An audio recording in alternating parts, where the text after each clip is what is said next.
শনিবার অনলাইনে জরুরি বৈঠকে বসেছিল বাফুফের এক্সিকিউটিভ মেম্বাররা। সেখানে সিদ্ধান্ত হয়েছে নতুন মৌসুমের দলবদল কোনোভাবেই ১৩ আগস্টের বেশি বাড়ানো হবে না। অর্থাৎ কিংসের হাতে আছে আর মাত্র ১১ দিন।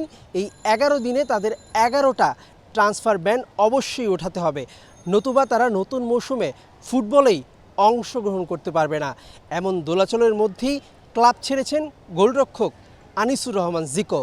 চ্যালেঞ্জ কাপ আছে, ফেডারেশন কাপ আছে, লিগের খেলা আছে, নেক্সট আবার উইন্ডো, দেন আফটার আমাদের সাব ফুটবল ন্যাশনাল টিমের খেলা আছে। সেটা আমরা বিস্তর আকারে আমাদের একটা টাইট শিডিউল। সেই ক্ষেত্রে আমরা কিন্তু লিগ পিছানোর কোনো সুযোগ আমাদের নাই। আমরা কাউকে কোনো সুযোগ দিতে পারছি না, যেহেতু আমাদের হাতে নাই জিনিসটা, হাতের ফিফার আন্ডারে। ফিফা ওয়েবসাইটে ঢুকলে দেখা যাবে তাদের ১১টি ব্যানই বহাল তবিয়তে আছে। ২৯ আগস্ট লিগ শুরু, কত টাকা লাগবে নিষেধাজ্ঞা ওঠাতে সেটা নিয়ে কিংস কিছু না বললেও টাকার অঙ্কটা নেহাতি কম নয়।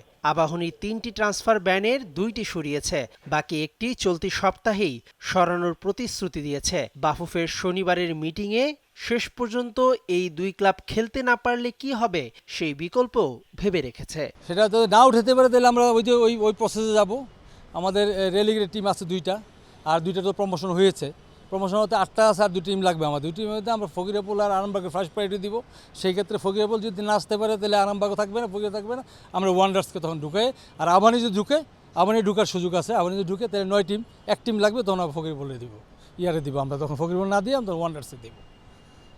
এইটা একটা ফ্রেম শিডিউল আমরা রেডি করেছি আজকে। মোটামুটি এই অবস্থায় আমরা আছি। এখন ওয়েট করব আমাদের আনটিল আনলেস বসুন্ধরা এবং আবাহনীর অবস্থান বুঝে। শেষ ৬ মৌসুমের ৫টিতেই লিগ জেতা কিংস এবার নিশ্চিতভাবেই প্রতিবারের মতো সবচেয়ে সেরা দল গড়তে পারছে না। ৫ জন ইতোমধ্যে মোহামেডানে যোগ দিয়েছেন। এবার ক্লাব ছাড়লেন ২০১৮ সাল থেকে কিংসের ৩ কাঠির নিচের ভরসার নাম জিকো। দল গড়তে না পারলে কিংস তপু বিশ্বনাথদের শেষ মুহূর্তে মানা করে দিলে তারাও পড়বেন বিপাকে। আলোচনা হচ্ছে যে আমরা টিম করব, যেমনি আমরা টিম করব। ব্যান্ড আমরা চেষ্টা করছি উইথড্র করার জন্য। ব্যান্ডের জন্য টাকা দরকার। টাকাটা যদি আমাদের প্রেসিডেন্ট দিয়ে দেয়, ওসিতে কয়েকদিন দিলে পরে আমরা ওই টাকা দিব, বলবো হবে। ব্যান্ড উইথড্র ছাড়া টিম হবে না, এটা নিঃসন্দেহে। ব্যান্ড উইথড্র হলে পরে টিম হবে, আদারওয়াইজ হবে না। ২১ আগস্ট চ্যালেঞ্জ কাপ দিয়ে শুরু হবে মৌসুম। কিংস আবাহনীর যেখানে খেলার কথা আছে, কিংস শেষ পর্যন্ত দল গড়তে না পারলে সেই ম্যাচ হবে আবাহনী ফর্টিসের মধ্যে। যদিও শেষ পর্যন্ত নিষেধাজ্ঞা ওঠাতে আশাবাদী কিংস কর্তৃপক্ষ। মেহেদী নাইম, যমুনা স্পোর্টস, ঢাকা।